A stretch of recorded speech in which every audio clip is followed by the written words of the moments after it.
Today, I want to welcome you back to Zion's Vacation Bible School. We're going to start with our pizza garden. And in our pizza garden today, we are going to plant rosemary. It's another herb that is typically used for seasoning. So what I'm going to do is I'm going to put a hole here and a hole here. See what these seeds look like if they come out of the bottom. They're afraid to come out.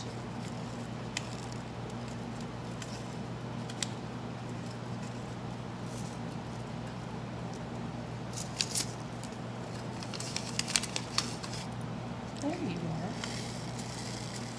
They were hiding. Now these seeds are a little bit bigger than the oregano and the basil. A little bit easier to grab a hold of. And we're going to put them in our holes. And so now we'll have basil, oregano, and rosemary. Can't wait till they come up and we can try them. That'll be wonderful. Okay, so this week we have been talking about the parable of the sower, and we're going to get to that in just a minute. Again, welcome back to day 3 of Vacation Bible School at Zion. We're studying the parable of the sower, and we're going to share that story with you.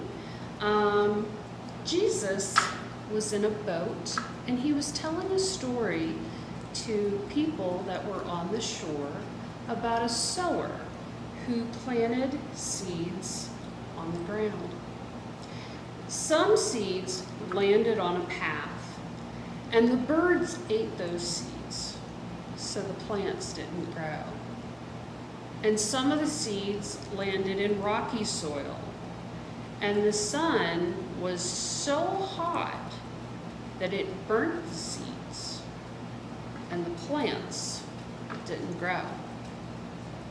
And some seeds landed in dirt that had weeds, and the weeds choked out the plants, so they didn't grow either. But some of the seeds landed in really good soil, and the plants grew and grew. Jesus wants us to share God's word like the sower who scattered the seeds. Just like some of the seeds that didn't grow, some people will not listen to God's word, but many people will listen, and God's word will grow in them. Tonight, who has ever been on a scavenger hunt? And what did you collect? We have a scavenger hunt at our family reunion once in a while. And some of the things that they try to find are just so silly. Well, I'm not going to have you look for silly things. I want you to look where you might not expect to find something. I want you to focus your attention on one thing, because you are detectives tonight. Our plan is to work as growth detectives. We are looking for signs of growth. That's not something we can collect in a bag or give you a list and say, oh, go search over there for it. We are going to hunt for things that grow. We're going to go outside, we're going to look at plants and trees and see if we can find maybe a caterpillar. And I'm going to show you that, and then I'm going to give you an opportunity to go do that on your own. Good afternoon, and welcome to my backyard. We're going to go on our growth scavenger hunt, and I have my Japanese lilac tree, I have my hydrangea plant, And then I have a strawberry vanilla hydrangea that I want to show you. And I think you'll find them really fascinating because each one of them has different growth areas on. So let's explore my backyard. Okay, so as you see, this is my Japanese lilac tree. Now it already bloomed. It bloomed earlier in the spring, like late May, early June. Had really beautiful white flowers on, and they smell good too. And as we walk through my yard, I have a hydrangea plant over here. And my hydrangea plant is in various stages of bloom. The first one I want you to look at are the little tiny buds just starting right there. See the light green patch next to the darker green leaves? That's how they start budding. And then as they open, they turn into this with the green, white, and it's starting to turn the blue purple. Now, as it ages and comes into full bloom, it will look more like this. And I have to tell you, I started with a blue hydrangea, and then I found a purple one. Well, then we kind of planted them near each other. So now I get kind of varying shades. I've got this really pale blue here, blue purplish here. I've got the purples here, and then I also have the blue. The blue is a little bit more predominant than the rest.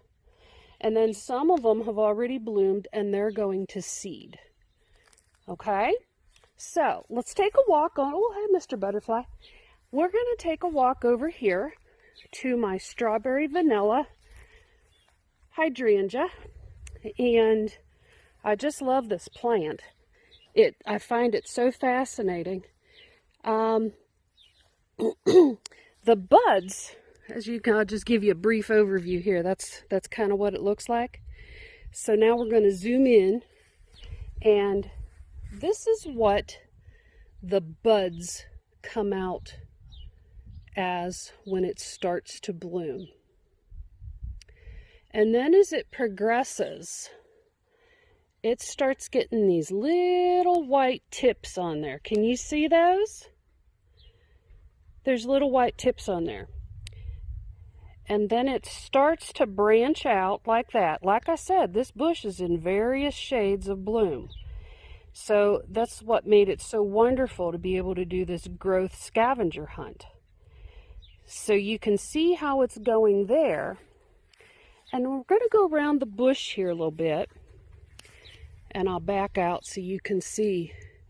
But you see how they fill out and they look like a cone type thing?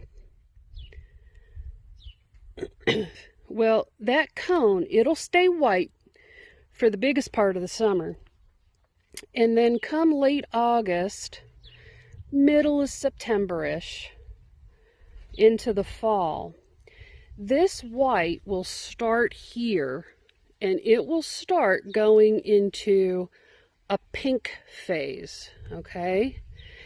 Once that starts, within about a week or so, this whole thing will turn to a dark burgundy color. And so that's how we get the strawberry vanilla. We start out with the vanilla when it first blooms, and then as summer goes on, it'll darken and it'll look like a strawberry hanging here. So it's pretty cool. It would have been nice if I would have been able to show you that part of it, but we're just not in that time of year yet. So this is my backyard, and I'm so glad you joined me. and I hope you have a wonderful time trying to find things on your growth scavenger hunt. Now it's time for you to go on the hunt for things that grow. I'd like you to take 5 or 10 minutes and go find things that are growing. And when you come back, I want you to be able to write down on a piece of paper what you found, or pick one of those things and draw it in detail. And then I'd like you to tell me about your findings. Tell your family and your friends what you found growing. And again, Zion would welcome any story you are willing to share. So if you have a story and you're willing to share it on your growth scavenger hunt, please put it on the Zion webpage, Facebook webpage. Alrighty.